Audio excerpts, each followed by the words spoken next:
And I guess this is one of the things that all of you talking about self-mastery and putting the mindset and the work first. Is this what makes different NEFCAM, the other accelerators out there? You always bring in the master first? Yes, and I think what makes us different is our humane side. We're human-centered. Human side.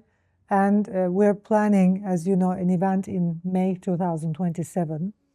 We signed an agreement with Tech Open Air Berlin. Nico, who is my business partner, he's also the CEO of Tech Open Air Berlin. And they did a great job in Berlin. I don't know if anyone joined Tech Open Air before, but I'm it's sure one of there's the a most, few people from... I would say it's one of the most soulful events. So Nico organized the event for many years, and Tech Open Air was one of the main events who made Berlin what it is today. So it's like from zero, they created the Berlin startup ecosystem, and they only Tech Open Air by itself raised over $90 billion of, That's you know, amazing. dollars of investment, and they were doing great. But now it's time for Nico to, do something new, and they're not going to be doing the event in Berlin, It's going to be and in we Istanbul. are going to be doing it in Istanbul. It's amazing. But because it's in Istanbul and it's reimagined, and the partnership is with me and NevCap, and we will be organizing the event. So we kind of like, because when I'm in the picture, because of my expertise, I'm a human behavior expert. I have been working with humans. I dedicated my life to humans, to getting humans to next level, to their next level humanity. Me being in the picture, my concerns about AI, where it's heading, and also there are a lot of course, other experts who are concerned about it, and my love for humanity. I'm not coming from a capitalist side, I'm coming from a humane side. It just I think is brilliant, because Istanbul is kind of like the combination, the where East and West meet. Yes. And it's kind of like also it's going to be where AI meets humanity. Tech Open Air Istanbul will be launched with the slogan where AI meets humanity, and we would like to dive deeper in where we are heading as humans, and the tech conference will be all about where we are heading as humans, like because in multiple areas like health, wealth, business, school, education system, I don't think because of the fast race with AI, I don't think what is going to happen to humans is not being talked enough. And we need a conference to only talk about where are we heading, guys? Like, what's going to happen? What's happening? And we need to have people from different governments, also some civil organizations, nonprofit organizations, VCs, founders, LPs, like getting together and, what are we doing? Let's talk about what are we doing, in general. So it's going to be a global organization where we will be talking about where AI meets humanity. And that's kind of like our approach. We are, at the end of the day, why are we building AI? For humans. The moment we forget that we are building AI to help humans live better lives or to make human life easier, that's a problem. Because it's like building AI because you can. It's kind of like how I see it is, especially with OpenAI, like they're literally trying to build and building as well, something like an artificial god, because OpenAI is an artificial god, and whoever builds it first, it's kind of like I made the artificial god, and I'm like, wow, great. So, it's like just because you can doesn't have to mean you should. It's like, and maybe it's time to talk about whether we should or not. It's kind of like how I see it is, I can still have a baby. I'm not menopause, right now, and I can still have a baby. That doesn't mean I should. And I'm not having a baby because I'm 51 years old and I'm done with the whole process. I already have 2 daughters and multiple companies. Yeah. But because it's kind of like, because I can, because I cannot be the answer to this question. Like, why are you building? Because we can. Fuck that, you know? And that's why there are a lot of people saying, especially like I heard this professor speaking at Harvard University and literally saying, fuck AI, you know, to the new generation, saying, you are the ones who are going to crash AI and who are going to stop this whole nonsense and this shit because, you know, just because we can do AI, because it's going to be destructive. Yeah. It's for sure. It's like people will be left jobless and all the depression. We're literally facing an epidemic. And just because some egoistic, you know, capitalist guys just want to, you know, just build something so that they can just experience their, you know, ego on a deeper level. I find it a very man's problem, because it's like I usually ask my male friends around me, like, when is it going to be enough? I know it doesn't feel enough because you can't give birth, and that's your main problem. It's kind of like, because when a woman gives birth and connects with God, because our body connects with God and we co-create, we're like so done. It happened for me in my first pregnancy, birth, second. It's like a human being has been created through me. That fulfillment is just so subtle. It's like my life can end here and I wouldn't care, you know? I also see that psychologically, because men don't experience that. They have this innate thing, I'm going to create and I'm going to, because they can't, you know, I'm going to create. And I'm like, when is it going to be enough? You know, when is it going to be enough? You know, you're going to kill the whole, you know, human beings, and then it's going to be enough, because AI and robotics will eventually do that. Of course, it's like, you know, and they know. It's like the people who are working on creating towards OpenAI, they know that there might come a time, it's 80% probably, that, you know, the AI and robotics together might decide humans are ruining this ecosystem and just let's get rid of them, and they can. We should keep growing ourselves. That's a possibility, you know? Yeah. And sorry, this is very interesting. Yeah, so I'm coming from a humane point of view. Yeah. So I'm more interested in anything that benefits humans. I am not interested in things for the sake of things. And I am pro individuals, systems, economy, structures that are, you know, focusing on building things for the sake of building things. You know, if it's not for the sake of humanity, stop building those things. Actually, I would love to touch base into that, because there was a very good question coming from one of the podcasts you did when you were talking about AI and how in the near future being a human, gardening, you know, will be the kind of the way to go, and to really live a human experience. It will be real being a human. If we survive. If people survive in the next 2-3 years? Actually, that's the question that someone asking here. So how do you see AI changing entrepreneurship in the next decade? I mean,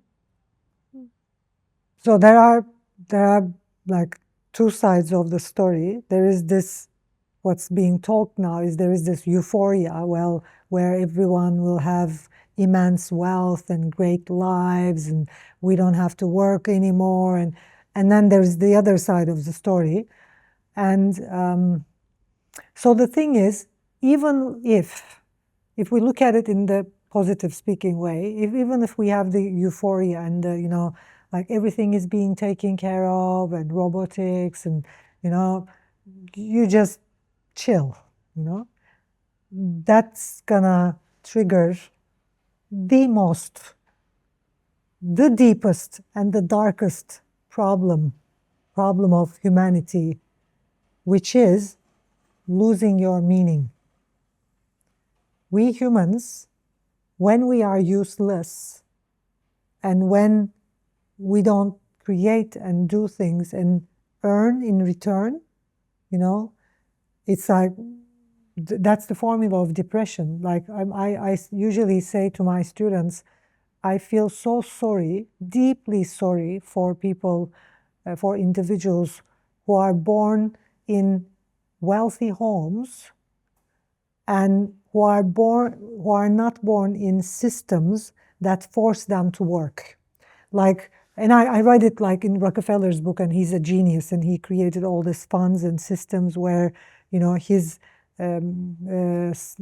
sons and grandsons and would have to work, still keep on working, because it's like when you give individuals all the wealth without them earning it, and without, like, that's kind of like not the fair, there is no fair trade there. But when you give them like wealth and everything, it's like that's the main reason for depression. I have met enough people, depressed enough people, who are goalless and aimless. They become drug addicts, they become sugar addicts, they're lost. So when you leave people without mission, without jobs, without, earning, so it's not a good thing. I mean, people are talking about it, maybe it's the capitalist systems, like, that's just insanity.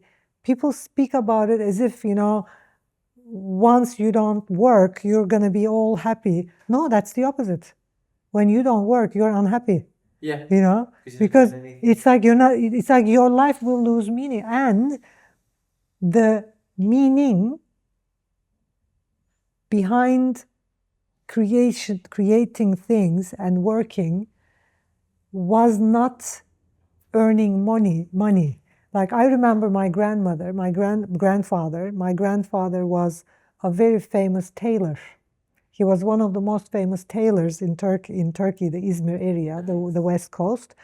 And he kept on sewing like jackets and trousers himself until he couldn't, because he became Alzheimer's and he just couldn't.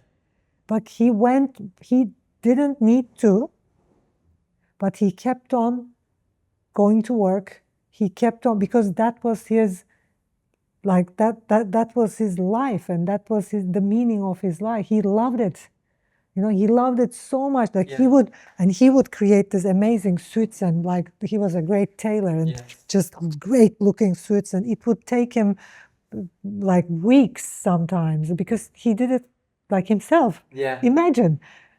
And then it's like, if he was here now, and if I told him, like, I bought this, I'm not gonna say the brand, but I bought this, jacket and trousers for, I don't know, like 30 pounds, 50 pounds from a high street brand, and I'm enjoying it, he would probably say, how are you enjoying it? Because nobody put the effort. It's like, you would enjoy the jacket I made for you because I spent 2 fucking weeks. I spent 10 hours a day. Like, that would be a jewelry. Like, the jackets he created are jewelries. Like, I still have a couple of my dad has, my mom has. They are jewelries. They're like, they have meaning. And then, like, it's like, we like, that's the, I think, drawbacks of capitalist system. It's like, it's great to have things, but it's like all this fast pace, and we're losing meaning. I mean, just because you have everything on AI now, just because you can ask questions, doesn't mean that you're going to stop learning. And that's what the Harvard professor was saying, like, stupid people use AI, stupid people need AI. People like us who are interested in learning and intelligence, fuck AI, because people don't understand. The reason why I read is not because I want to compete with AI, because the process of reading and what reading does to me, how reading a book, how holding a book, like, I still read books, I still have books, like, how holding a book in my hand, focusing on that page, smelling that page, and I would prefer even someone writing a book and just reading the, handwriting, I would prefer it more. So and I have like books which were just, published maybe 100 times, and I have very special books at home. I invest in old books, by the way. Like there are books I bought for £1,000, crazy. It's like the smell and what is in there. It's like the life, like the people who read it, and there's something, especially with old books. There's something because there have been people reading it and diving deep, and you smell their, like I connect with their thinking processes, deep thinking when I'm reading the same book. So it's like maybe an individual read that book 100 years ago, 200 years ago. And with that energy, and the book has that energy, it's live. And with that energy, it just triggers so many things in me. And sometimes, my students ask me, like, how do you know these things? Like, how do you talk about these things? Because I'm a deep thinker. Yeah. And that's why I love reading real books. And that is the value. Going to work for money is the lowest form of human. It's like lowest form. If you're working for money, it's the lowest form. But work and working and doing work isn't about earning money. It is about your own fulfillment. Yeah. It is about who you are. So if we miss that, and we're like, okay, let's get rid of all the jobs and think, humans won't be affected, we're so stupid. We're so stupid to think that once, everything is done by robots, I'm going to experience euphoria. Whoever is saying this is just so stupid, so dumb, so shallow. I'm like, fuck you. It's just so shallow. It's the reason why I cook my own meals isn't because I don't have the money to buy meal. Like I can have a Michelin. I can literally, with the money and income and also what I have, I can literally hire a Michelin chef monthly, have him cook for me daily. I can fucking do that. I don't. Because the reason why I'm cooking has nothing to do about that. It's like that process, the love I put and the smiles of my daughters when I cook, like, it's like they eat outside and elsewhere. And then when I cook something, I'm like, oh, Mom, cook this for us. It's like this. It's such a fulfillment. If you miss that and you think people will experience euphoria once they just sit and chill, you're just so stupid. I guess if Just I'm stop saying that, actually, there is a lot of speaking about this controversy, bullshit. when it comes to the art world, and it's going to be replaced. But I think the art process is a process itself. It's not really about the picture that you hang on the wall. That's what really brings the richness, the experience, is when you do the processes. Yeah, one thing I'm going to add, like with the example, like if my grandfather was alive and if we asked him, if we told him, and there was a manufacturer who wanted to partner up with him, and he said no. So if we told him, like, you don't have to do this, why are you doing it, yourself, like sewing all of these jackets yourself and working on it? You're just, sewing one jacket 1 week or 2 weeks. It takes you 2 weeks. Yes. And then this brand is just manufacturing jackets every minute, Why are you doing this? Invest in this one and just stop doing that, and, we're going to give you this much money. Stop doing that. He would say, why? Why would I stop? I love it. Why would I stop? So it's like, it's the same thing with me. Like, AI can do your thing. Like AI can, get on the, AI can create videos. AI can do the, talks, the webinars. And I'm like, why? Like, this is my joy of life. This is my joy of life. It's true. This is like, this is where I am wealthiest. I love it. So I think we are underestimating the overall need for humans to be at service. That's a very deep human need. And when they don't serve, they go wild. It's like then we will need animal shelters for sure, because humans will get back to animal kind friends, because it's like, imagine they're taken care of and they don't do anything. Their food is delivered and they're in front of the TV, watching TV the whole day, eating, chilling. They're not different from my pet Max. It's the same thing. It's like we are literally right now with AI asking a group of humans to get back to the animal kingdom. And then probably we'll need animal shelters. And then the next thing will be, I don't know, maybe the reason why Squid Games is being so popular is because they're trying to get us used to, some people, you know, consciousness, not people, is trying to get us ready for something. Then what's going to happen is animal shelters, and just like maybe in the next generation, 200 from now, they're going to start eating humans instead of cows, you know? So it's like, it's crazy, but it can. Yeah. You know? It's insane. And my message is, just because you can Yeah. doesn't mean you should. Yeah. You know, some ethics